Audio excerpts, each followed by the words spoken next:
known history of illness or injury. The dog just developed these signs acutely overnight. The animal was in the house. The owner got up and found the animal in this condition.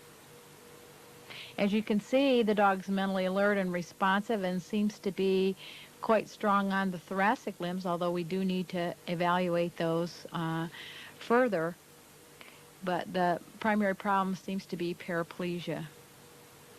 Note the posture of the thoracic limbs or the pelvic limbs, that they are extended forward, and most of the time that type of posture is associated with spastic paralysis or exaggerated spinal reflexes.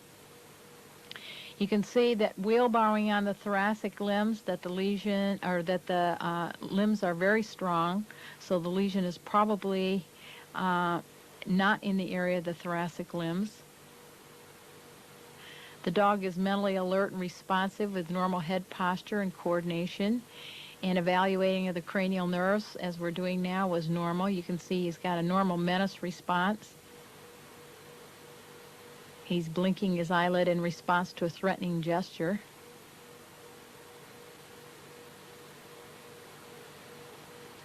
And the rest of his cranial nerves were all normal. We're hopping him on the thoracic limbs, first the right and then the left, to just make sure that the thoracic limbs are completely normal, and they do appear to be very strong and coordinated and completely normal.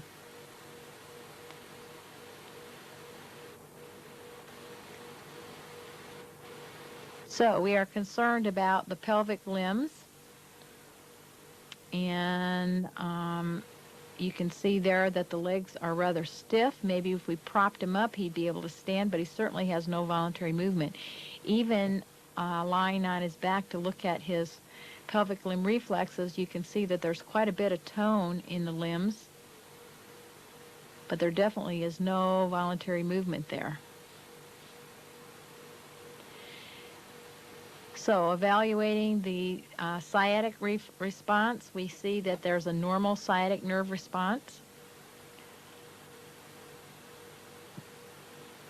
Quite an exaggerated patellar reflex, cranial tibial gastrocnemius reflex. Certainly all the reflexes at this point in time are present and possibly a little bit exaggerated. This is a Babinski response, and this is normal.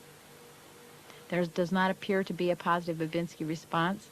And let's look and see if we've got a crossed extensor response. Yes, we do have a bilateral crossed extensor response in the pelvic limbs. When one limb flexes, the other one obviously extends, and that is an abnormal response. Crossed extensor response. Spinal reflexes